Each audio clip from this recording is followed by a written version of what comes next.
Hello, vateereri tochingamidzai paprogram ino. Thank you for joining in. Kwamuriko kutoti mangwanani, masikati, manheru. Thank you for sharing, subscribing, liking, and supporting our channel. Tikuona kuti tiri kukura chaizvo.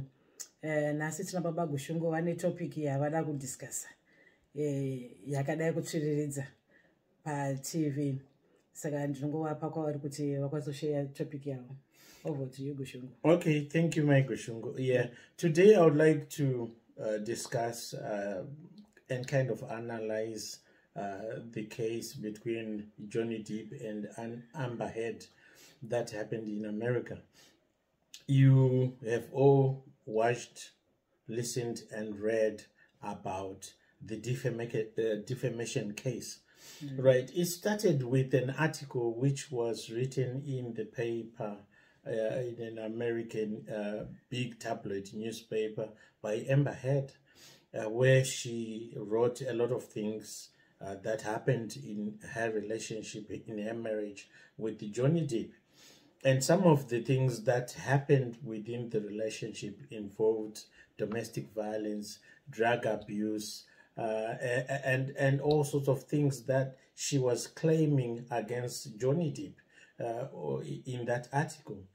And she identified herself as a victim in that article, and she was a champion for women empowerment and women who are being abused in relationships and worldwide, to the point she pledged, I think, to the tune of $7 million that she was going to, pay these two charities, one for children and the other one, another charity in America. I can't remember which one it was. But it is really good. Yeah, Amber Heard wanted to do something and influence change in terms of domestic violence and gender-based violence in relationships and marriages. Right. So today I'm not going to talk a lot about Amber Heard. I'll talk a lot about Johnny Depp, what I listened to, what I observed during the court processes. Right. Johnny Depp was physically abused. He was assaulted. Psychologically, he was abused. You could hear Amber Heard shouting, screaming, taunting him, saying all sorts of things. You would hear Amber Heard physically being confrontational, fighting, beating Johnny Depp, to the point that at one time Johnny Depp had to lock himself away in the toilet in fear of further pain, damage to him. I think he was punched at that point, and he ran away towards the toilet. And he didn't shut the door completely, but while he was at the door, evidence said Amber kicked the door, and that door did hit Johnny Depp. And during another incident again, I don't know exactly what happened. The bottle was broken, and in that incident, Johnny Depp resulted in losing one of his fingers, and ambulance had to be called in. And at that time, that's when Johnny drew the line and said, "That's it. I've had enough. I've had enough. That's it. Yeah, you want to kill me, you want to take everything away from me, I've had it."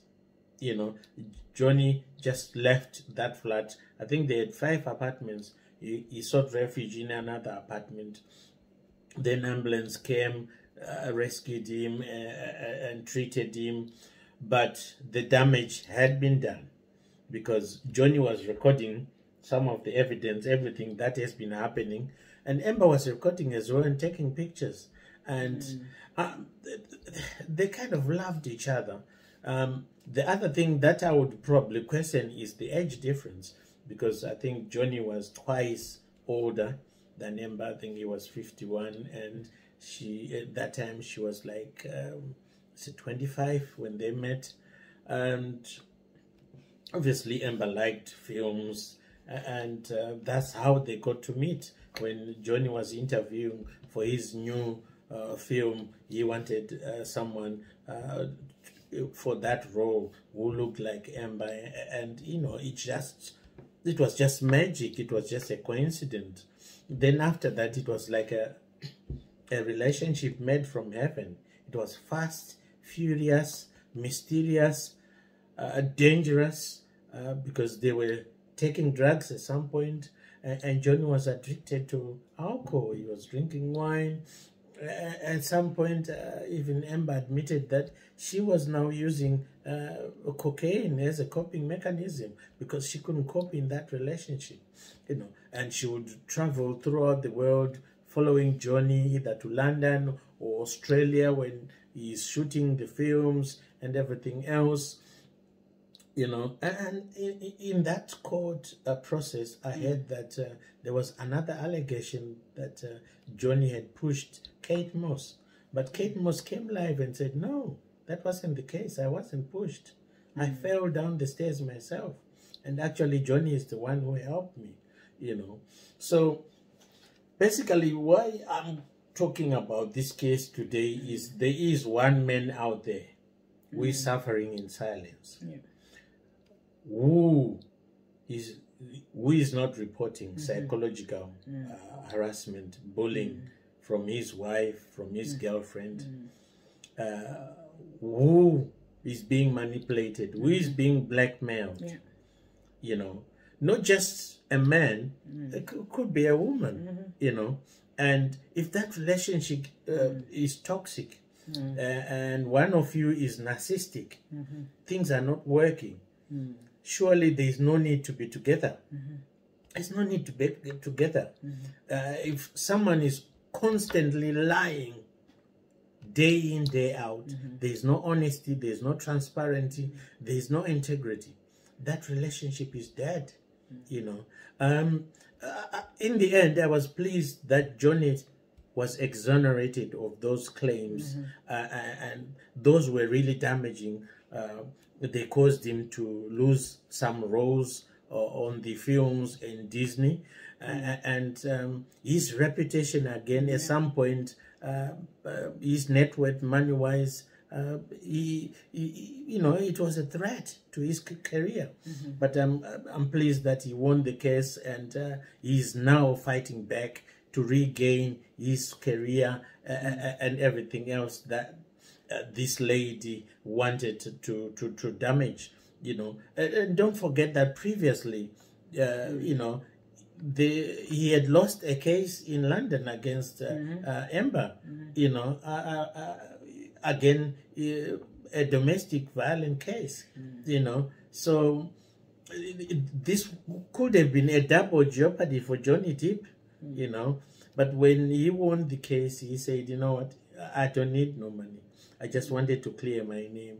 And in America, it was like an independent day that day, you know. And it was like Freedom Day.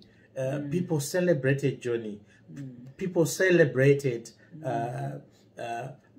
men being represented in court and the truth coming out in court as evidence. As, you know, Amber Heard, she was slaughtered by Jonny Depp's solicitor. And I enjoyed watching it. It was all lies, lies, lies, lies. And there was enough evidence to close that case for Amber to say, you know what, enough is enough, I've surrendered, he has won. But she kept fighting and fighting. You know, obviously, she was allowed to fight for women empowerment, but she didn't have enough evidence in that case. And that case now stands in front of every woman who tries by all means to manipulate or lie against a man without enough evidence. You know, and a lot of women were crying out there to say, oh, freedom of expression and women's rights are now being undermined. But that's not the case. The case is that there was not enough evidence to prosecute or to find Mr. Depp, wrong, or for him to lose the case. There was not enough evidence.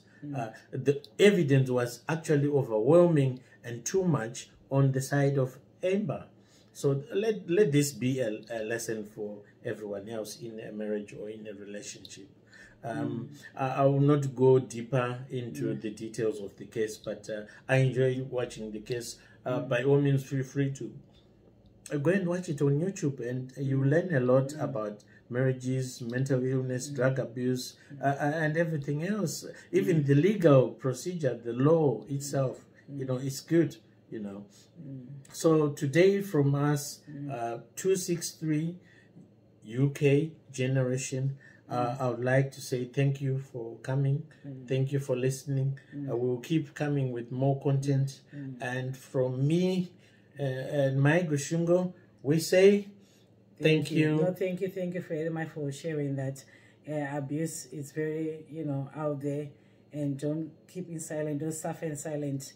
Like what Gushungo said, wakadzi tinotaura tichikwanisa kureza kuti ndazonzwi varume vachingoparara mukati, especially with our culture.